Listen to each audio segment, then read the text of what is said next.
ठरलं तर मग या मालिकेच्या पुढील काही येणाऱ्या भागांचे अपडेट जाणून घेऊया आपल्या आजच्या या व्हिडिओमध्ये. चला तर मग प्रेक्षकांनो सुरुवात करूया आपल्या व्हिडिओला.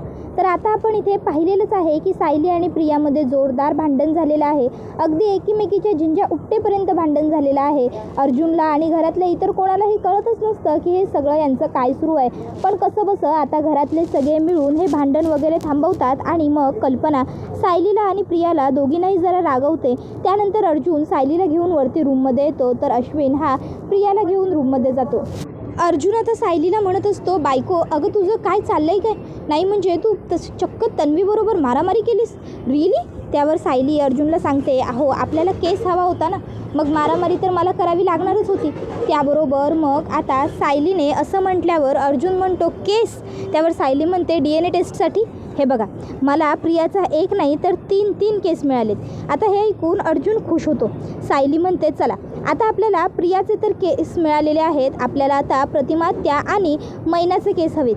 आपण ताबडतोब मैनाकडे जाऊ आणि मैनाचे केस घेऊ. मग आता सायली आणि अर्जुन लगेचच तिकडनं सदाशिव आणि मैनावतीकडे येतात. त्यानंतर आता सायली आणि अर्जुन हे दोघंजणं मैनाला म्हणत असतात की मैना आम्हाला तुझ्या डोक्यातनं एक तुझा केस काढून दे. आता अर्जुन सायलीने केस काढून दे असं म्हटल्यावर मैनाला काही कळालेलं नसतं की या दोघांना या केसाचं नेमकं करायचं काय आहे. मैना म्हणते नाही म्हणजे तुम्ही म्हणायलाय म्हणून मी माझा केस काढून देते तुम्हाला, पण मला एक गोष्ट विचारायची होती की नेमकं तुम्ही माझ्या या केसापासून करणार काय? या केसाचं काम काय आहे? त्यावर सायली अर्जुन सांगतात प्रिया तुझीच मुलगी आहे हे सिद्ध करणार हा केस. त्यावर मैना म्हणते काय एवढी मोठी गोष्ट आहे, एवढूसा केस कसा काय करणार? त्याबरोबर मग सायली म्हणत असते मैना अगं या एवढ्याशा केसामध्ये सुद्धा तुझं रक्त आहे की नाही, मग आता हा केस आम्ही लोक प्रियाच्या केसाबरोबर मॅच करणार. तुझं रक्त प्रियामध्ये आहे मग ही गोष्ट सिद्ध होणार आणि ती तुझी मुलगी आहे हे पटणार. DNA टेस्ट करणार. त्याबरोबर मग आता मैना ही सायली अर्जुनला ताबडतोब तिच्या डोक्यातला एक केस काढून देते. त्यानंतर मग सायली आणि अर्जुन दोघंजणं तिकडनं निघतात. आता सायली अर्जुनला म्हणते अहो जितक्या लवकर पॉसिबल होईल तितक्या लवकरात लवकर या DNA टेस्टचं काय ते बघा. अर्जुन सांगतो डोंट वरी. त्यानंतर मग सायली म्हणत असते एकदा का याचे रिपोर्ट्स आपल्या हातात आले की त्यानंतर मग आपण प्रतिमा आत्यांची सुद्धा टेस्ट करून घ्यायची आणि मग सगळं व्यवस्थित होईल. त्याबरोबर इकडे मैना म्हणत असते ज्या पोरीनं स्वतःच्या आईवडिलांच्या जीवाची पर्वा केली नाही आहे ना त्या पोरीला अद्दल घडलीच पाहिजे आणि त्यासाठी तुम्हाला जे काही करावं लागेल की नाही सायली अर्जुन तुम्ही करा, मी तुम्हाला मदत करणार म्हणजे करणार. आता मैनाने असं म्हटल्यावर सायली तिला सांगते काळजी करू नकोस, सगळं आपल्या मनाप्रमाणे घडणार. मैना म्हणते घडायलाच पाहिजे. एवढे दिवस मला वाटत होतं की बबलीला आमची काळजी आहे म्हणून बबली आम्हाला पैसे देते, पण तसं खरं तर काहीच नाही आहे. आम्ही तोंड बंद ठेवावं म्हणून करत होती ना ती हे सगळं, मग आता तिला अद्दल तर घडवायला हवीच. त्यानंतर सायली आणि अर्जुन दोघंजणं घरी येतात. घरी आल्यावर आता सायली ही अर्जुनला म्हणत असते अहो आपल्याला किती दिवसांपर्यंत ही DNA टेस्ट करून मिळेल? नाही म्हणजे जितक्या लवकर आपलं काम होईल तितकं लवकर आपल्यासाठी चांगलं ठरेल ना.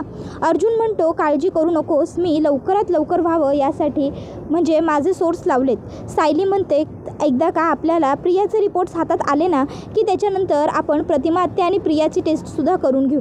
आपल्याला रिझल्ट तर आपल्या मनाप्रमाणेच मिळतील, पण तरीही आपल्याकडे प्रत्येक बाजूने पुरावा असला पाहिजे. प्रियाने काहीही झालं तरी आपल्याला सगळ्यांच्या समोर खोटं ठरवता कामा नयेच. त्याबरोबर आता अर्जुन हा मग मैना आणि प्रियाचे दिवसामागोमाग दिवस जातात. 3 दिवसांनी रिपोर्ट येतात. ते रिपोर्ट घेऊन तो सायलीकडे येतो आणि सायलीला दाखवतो आणि सांगत असतो हे बघ बायको शेवटी आपल्याला जे वाटलं होतं इवन आपल्याला जे माहिती होतं ते खरं आहे.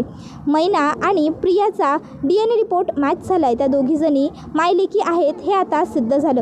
त्याबरोबर मग आता अर्जुन म्हणत असतो आता फक्त एक आणि महत्त्वाची गोष्ट ती म्हणजे आपल्याला करायची आहे प्रतिमा आत्या आणि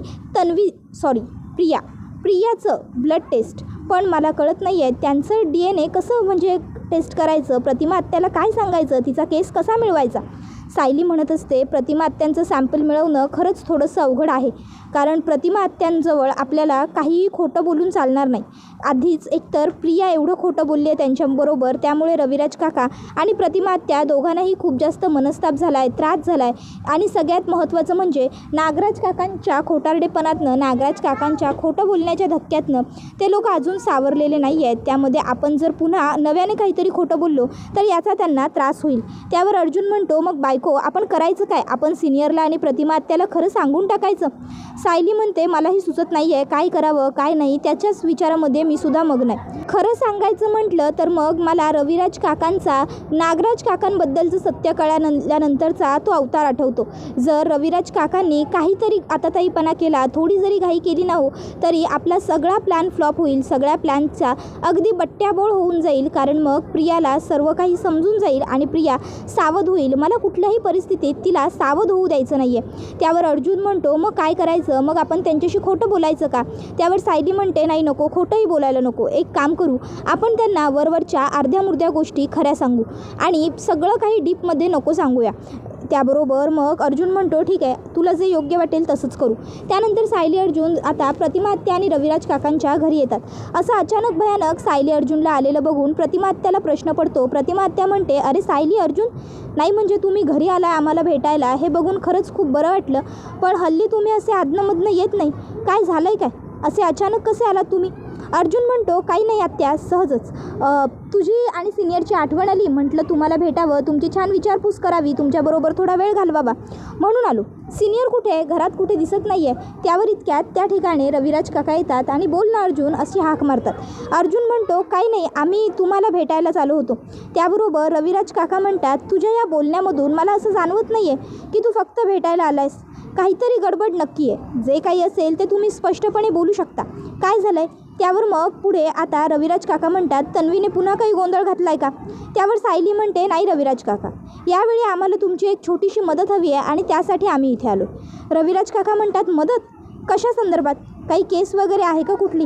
कसली मदत हवी आहे? त्यावर मग आता ती लोक एकमेकाच्या तोंडाकडे बघू लागतात. रविराज काका म्हणतात अरे सायली अर्जुन असं एकमेकाकडे काय बघताय? जे काही असेल ते स्पष्टपणे बोलून टाका, सांगा. असं एकमेकाकडे बघून काही मला तुमच्या मनातलं कळणार आहे का?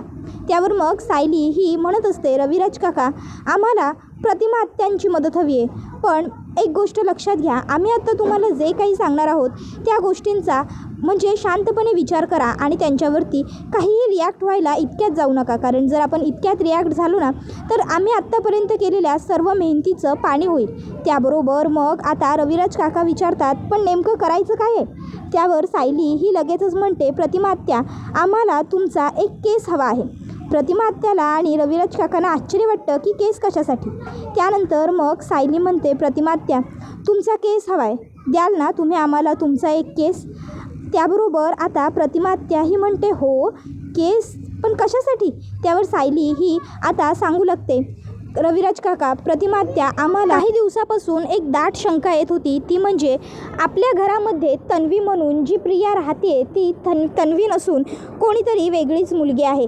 आम्हाला बरेच दिवस ही शंका असल्यामुळे आम्ही नक्की काय खरं काय खोटं हे शोधून काढायचं ठरवलं.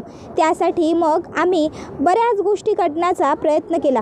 हळूहळू आम्ही प्रियाच्या शाळेत गेलो, तिथे काही माहिती मिळाली. त्यानंतर अशा बऱ्याच ठिकाणून आम्हाला वेगळी माहिती मिळाली आणि आता आम्हाला असं वाटतंय की त्याबरोबर मग सायली गप्प बसते आणि अर्जुन पुढे बोलतो आम्हाला असं वाटतंय की प्रिया ही तन्वी नाही आहे. त्यासाठीच आम्हाला तुमची DNA टेस्ट करायची आत्या. DNA टेस्टवरून काय खरं काय खोटं हे आपल्यासमोर ताबडतोब येईल आणि आपल्याला बाकीच्या गोष्टी काहीही करायची गरजसुद्धा लागणार नाही. DNA टेस्ट हा अगदी सोपा पर्याय आहे. त्याबरोबर पुढे तो म्हणत असतो आणि हो सिनियर सगळ्यात महत्त्वाची गोष्ट, तन्वीने तुला सांगितलं होतं की ती फॅशन डिझायनिंग करते आहे. फॅशन डिझायनिंगच्या नावाखाली तिने तुझ्याकडनं लाखोने पैसे उकळलेले आहेत. तर आता सध्या तुला त्रास होईल हे मला माहिती आहे, पण तरीही तुला सत्य माहीत असणं गरजेचं आहे. म्हणून सांगतोय प्रियाने कुठल्याही पद्धतीचा फॅशन डिझायनिंगचा कोर्स वगैरे काहीही केलेला नाही आहे. तिने तुझ्याकडनं पैसे फक्त उकळण्यासाठी तुला ती कॉलेज करते, फॅशन डिझायनिंग करते असं सगळं सांगितलं. आम्ही जेव्हा तिच्याबद्दल माहिती मिळवायला सुरुवात केली तेव्हा आम्ही अगदी सुरुवातीपासून सगळी माहिती मिळवायला सुरुवात केली. अगदी तिच्या शाळे वगैरेपासून सगळीकडे आम्ही माहिती मिळवत होतो. मग त्यावेळी सायलीने तिच्या कॉलेजमध्ये सुद्धा फोन केला होता आणि तेव्हा तिने तिथे विचारलं की तन्वी किल्लेदार म्हणून कुठली मुलगी तुमच्या इकडे फॅशन डिझायनिंग करते का, तेव्हा त्यांनी स्पष्टपणे नकार दिला. त्यावेळी आता हे सगळं ऐकून रविराज काकांना खूपच जास्त राग आलेला असतो. रविराज काका म्हणत असतात, हे सगळं कुणी केलं असेल आणि का केलं असेल, आणि त्या मुलीची एवढी हिंमत, ती मुलगी आमच्या इमोशन्सबरोबर खेळली. एवढी दिवस मी तिला माझी मुलगीच समजत होतो. ती कितीही नालायक असली, कशीही असली तरी माझी मुलगी आहे, हा विचार कुठून तरी माझ्या मनाला सतत शिवत होता. पण आज तुम्ही लोक जे सांगताय त्याच्यावरून मला प्रश्न पडतोय की बापरे, असेही लोक जगात असू शकतात. पण ती हे जे काही वागली आहे ना, ते अत्यंत चुकीचं आहे. तिने माझ्याकडनं पैसे उकळले, माझ्याशी खोटं बोलली. या सगळ्यापेक्षा जास्त तिने माझ्या भावनांचा खेळ केला. तिने जे काही केलं आहे त्या सगळ्याचा मला खूप राग आला आहे. आता मी तिला सोडत नसणार. त्याबरोबर मग सायली ही रविराज काकांना समजवून सांगते आणि म्हणते, रविराज काका प्लीज, तुमचा राग मी समजू शकते आणि तुमचा राग अगदी योग्य आहे, रास्त आहे. पण मी काय म्हणते, उगाचच्या उगाच आता सध्या जर आपण रागवलो किंवा तुम्ही काही केलं ना, तर त्या प्रियाला समजेल की आपल्याला तिच्या विरोधात पुरावे मिळत चाललेत आणि मग ती सावध होईल आणि त्यानंतर ती सगळे पुरावे नष्ट करायला सुद्धा मागे पुढे पाहणार नाही आणि मग आपल्या हातामध्ये तिच्या विरोधात काहीसुद्धा उरणार नाही. त्यापेक्षा प्लीज सध्या शांत राहणं हाच आपल्याकडे एकमेव मार्ग आहे. आणि तुम्हाला एक गोष्ट खरं सांगू का, मला वाटतं ह्या सगळ्यामागे नागराज काकांचाच हात आहे. तुम्हाला आठवतंय जेव्हा नागराज काकांचा गुन्हा सिद्ध झाला होता, नागराज काकांना कोर्टाने शिक्षा सुनावली होती, तेव्हा नागराज काकांना जेव्हा पोलीस घेऊन जात होते तेव्हा काय घडलं होतं, तेव्हा नागराज काका हे म्हणाले होते की मयासुराने जशी मयासभा रचली होती तशी त्यांनी मयासभा रचली. त्याबरोबर अर्जुन म्हणत असतो, सिनियर म्हणजे त्यावेळी नागराज काकाला हीच गोष्ट सुचवायची होती की त्याने आपल्या घरामध्ये प्रिया या मुलीला तन्वी म्हणून पाठवलेलं आहे आणि हे सगळं त्याचंच केलं की आहे. त्याबरोबर आता हे सगळं ऐकून मग प्रतिमा आत्यांना खूप मोठा धक्का बसतो. प्रतिमा आत्या म्हणत असते, बापरे, हे सगळं जर असं असेल तर ह्या सगळ्या खोटारड्यापणावरती पडदा पडलाच पाहिजे. सायली, अर्जुन, त्यासाठी तुम्हाला माझी जी काही मदत लागेल ती सगळी मदत करायला मी तयार आहे आणि यांचीसुद्धा काळजी करू नका. हे काहीही करणार नाही आणि त्या मुलीला सुद्धा एवढ्या लवकर काहीही बोलणार नाही. नंतर तिचं जे काय करायचं आहे ते आपण सगळे मिळून करू, मिळून ठरवू. बरं, सध्या तुम्हाला दोघांना माझा केस हवा आहे ना, हे घ्या. आणि मग प्रतिमा त्या केस उपटते आणि सायली अर्जुनला देते आणि म्हणते, जे काही असेल त्याचं लवकरात लवकर निरधान करा, सोक्षमोक्ष लावा बाबांनो. त्यानंतर प्रतिमा आत्या म्हणते, आता मला हळूहळू उमगतंय की मला प्रियाबद्दल कधीच आपुलकी का वाटत नव्हती, कारण मी तिला जन्म दिलेलाच नाही आहे. ती माझी मुलगी नाहीच आहे, तर मला तिच्याबद्दल कुठून माया वाटणार, कुठून आपुलकी वाटणार. एवढे दिवस मी स्वतःला दोष देत बसले होते. मला वाटत होतं की मला माझ्याच मुलीबद्दल असं कसं काहीच नाही वाटत, मीच कुठेतरी कमी पडते आहे. आई म्हणून मी माझ्या मुलीला समजून घेऊ शकत नाही आहे. पण आज मला स्पष्टपणे लख्ख झालं आहे की जी मुलगी मुळात माझी नाहीच आहे, त्या मुलीबद्दल मला काय वाटेल. आणि मुळात वाटलंसुद्धा असतं, जसं मला सायलीबद्दल प्रेम वाटतं तसं प्रियाबद्दलही वाटलं असतं. पण आजपर्यंत तिने कधी मला समजून घेण्याचा प्रयत्नच केला नाही, जाणून घेण्याचा प्रयत्न केला नाही. आणि आज तिचा खोटारडेपणा समोर येतो हे बघून मला खूप बरं वाटतंय. त्यानंतर मग सायली अर्जुन तिकडनं निघतात. तर इकडे प्रतिमा त्याही रविराज काकांकडनं वचन घेते की जोपर्यंत सायली अर्जुन आपल्याला सांगणार नाही की प्रियाचं भांडाफोड करायचं आहे, तोपर्यंत तुम्ही त्या मुलीला काहीही बोलणार नाही किंवा तुमच्या कुठल्याही कृतीतनं तिला हे कळूनही देणार नाही की आपल्याला तिच्याबद्दलचं सगळं सत्य समजलं आहे. कारण आपल्याकडनं एक छोटीशी झालेली चूक सायली अर्जुनच्या एवढ्या मेहनतीला पाण्यात घालू शकते. त्याबरोबर दुसऱ्या बाजूला इकडे सायली ही आता अर्जुनला म्हणत असते, अहो आता तर आपल्या हातामध्ये प्रतिमा त्या हिचे सुद्धा केस आलेले आहेत. आता आपण एक काम करू, प्रतिमा त्या आणि प्रिया यांचीसुद्धा लवकरात लवकर टेस्ट करून घेऊ आणि एकदाचा निकाल काय येतोय तो बघू. निकाल तर तसा आपल्याला माहिती आहेच, पण तरीसुद्धा उगाचच्या उगाच शंकेला जागाच नकोय मला. म्हणजे सगळं कसं अगदी व्यवस्थित असलं पाहिजे. नंतर आहे ना, प्रियाला खोटं बोलण्याची संधी मला द्यायचीच नाही आहे. त्याबरोबर मग अर्जुन म्हणतो, हो बायको हो, मला कळतंय तुला काय म्हणायचं आहे ते मला समजतंय. त्यानंतर मग मध्ये परत असेच 2-3 दिवस जातात आणि मग अर्जुन हा प्रतिमा त्या आणि प्रियाचा रिपोर्टसुद्धा घरी घेऊन आलेला असतो. ते रिपोर्ट आता सायलीला दाखवत अर्जुन तिला सांगत असतो, हे बघ बायको, आपल्याला रिपोर्ट्स मिळालेत आता हे प्रतिमा त्या आणि प्रियाचे रिपोर्ट आहेत. त्यावर हे ऐकून सायलीला बरं वाटतं. सायली ही अर्जुनला म्हणते, रिपोर्ट्समध्ये येणार काय होतं ते तर आपल्याला माहिती आहेच, पण तरीही एकदा विचारते, रिपोर्ट्स आपल्या मर्जीप्रमाणे आहेत ना? जे उत्तर आपल्याला अपेक्षित होतं तेच उत्तर रिपोर्ट्समध्ये सुद्धा आहे ना? त्याबरोबर अर्जुन होकार देतो. तर दुसऱ्या बाजूला आता इकडे रविराज काका स्वतःला सावरण्याचा, शांत शांत करण्याचा खूप प्रयत्न करत असतात, पण रविराज काकांना काही केलं जमत नसतं.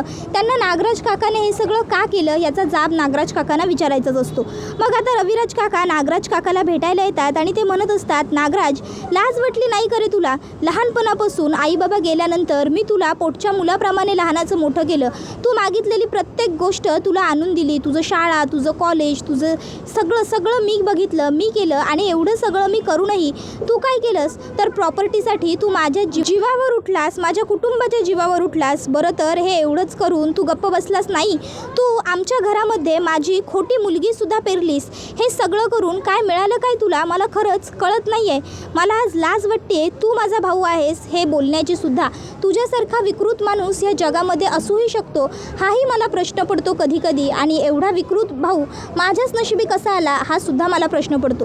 पण आता ते काही नाही. आता तुला शिक्षा मिळवून देण्याची वेळ आलेली आहे. नागराज, आतापर्यंत तुझ्या मनामध्ये एक खोटी आशा असेल की मी इकडनं कधी ना कधीतरी बाहेर पडेन, मी इकडनं कसा तरी बाहेर पडेन. पण आज मी तुला सांगतो, तू इकडनं कधीच बाहेर पडणार नाही आहेस.